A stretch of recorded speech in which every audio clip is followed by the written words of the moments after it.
No comment simply wait channel உங்களை அன்போடு வரவேற்கிறது. இந்த வீடியோ நம்ம என்ன பார்க்க போகிறோம்னு பார்த்தீங்கன்னா, நம்ம சியான் விக்ரமோட 62 படத்தோட டைட்டில் லுக் அனௌன்ஸ்மெண்ட் டீசரை இப்போ படக்குழு லான்ச் பண்ணிட்டாங்க. இந்த டீசர் இந்த மாதிரி இம்பாக்ட் கிரியேட் பண்ணியிருக்குன்னு சொல்லிட்டு இந்த வீடியோ நம்ம டீட்டெயிலாக பார்ப்போம். அதுக்கு மேலே நீங்கள் இந்த சேனலுக்கு புதுசாக இருந்தால் அந்த சேனலை சப்ஸ்கிரைப் பண்ணி பெல் ஐக்கனோட கிளிக் பண்ணி வச்சுக்கோங்க. வாங்க நம்ம வீடியோக்குள்ளே போகலாம். நம்ம சியான் விக்ரம் 62க்கு இப்போ வீர தீர சூரன்னு சொல்லிட்டு ஒரு டைட்டில் லுக் டீசரை படக்குழு லான்ச் பண்ணியிருக்காங்க. இந்த படத்தோட செகண்ட் பார்ட்டு தான் இந்த படம்னு சொல்லி ஒரு மென்ஷன் பண்ணியிருக்காங்க. இந்த படத்தோட ஃபஸ்ட் பார்ட் நம்ம விஷ்ணு விஷால் ஒரு ஆக்டிங்கில் ரிலீஸ் ஆன மூவி.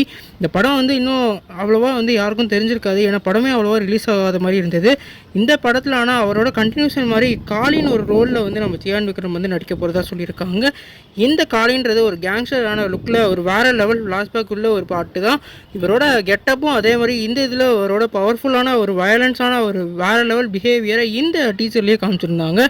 அந்த அளவுக்கு ஒரு வேறு லெவல் ஸ்கோப்பில் ஒரு கேரக்டர் தான் அந்த காளி. அதை இப்போ நம்ம சியான் விக்ரம் ப்ளே பண்ண போகிறதா சொல்லியிருக்காங்க. இந்த டீச்சரே உண்மையிலேயே பங்கமாக இருக்குது. நம்ம சியான் விக்ரமுக்கு ஒரு கேங்ஸ்டர் மூவி, பக்காவான கேங்ஸ்டர் மூவி இந்த படமாக இருக்க நிறைய வாய்ப்பு இருக்குது. ஏற்கனவே மகான் ஒரு படத்தில் அவரை பார்த்துருப்போம். இந்த படம் அவருக்கு முற்றிலும் வேறு லெவல் ஃபீலை கொடுக்க போகுது. கண்டிப்பாக இந்த படம் அவர் கெரியர் பெஸ்ட்டாக அமைய நிறைய வாய்ப்பு இருக்குது. நீங்கள் சொல்லுங்கள் ஃப்ரெண்ட்ஸ், இந்த படத்தோட டீச்சரை பார்த்தீங்களா? இந்த படம் எப்படி உங்களுக்கு எக்ஸ்பெக்டேஷனில் இருக்கீங்கன்னு கமெண்ட் பண்ணுங்கள். இந்த சேனலுக்கு புதுசாக இருந்தால் அந்த சேனலை சப்ஸ்கிரைப் பண்ணுங்கள்.